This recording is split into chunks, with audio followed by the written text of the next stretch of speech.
Mumbai पुण्यामधल्या top 9 बातम्यांचा आता आढावा घेऊया। दौंडमध्ये इलेक्ट्रॉनिक इंटरलॉकिंगच्या कामासाठी मध्य रेल्वेवर 29 जुलै ते 1 ऑगस्ट दरम्यान mega block. Nanded Panvel Secunderabad LTT Duronto, Shirdi Dadar express रद्द।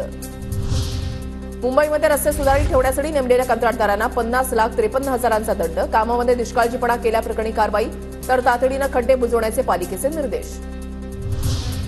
ठाणेकरांनाही पाणी कपातीपासून दिलासा, सोमवारपासून ठाण्यामधील पाणी पुरवठा सुरळीत होणार। नवी उरणच्या जेएनपीटी बंदराशेजारी कृषी मालाची साठवण यंत्रणा उभारण्यात येणार। 27 एकर जमिनीवर जेएनपीटी कृषी केंद्र उभारणार। पुण्यातील कल्याणीनगर अपघात प्रकरणामध्ये आरोपपत्र सादर। पुणे पोलिसांकडून न्यायालयामध्ये 900 पानांचं आरोपपत्र सादर।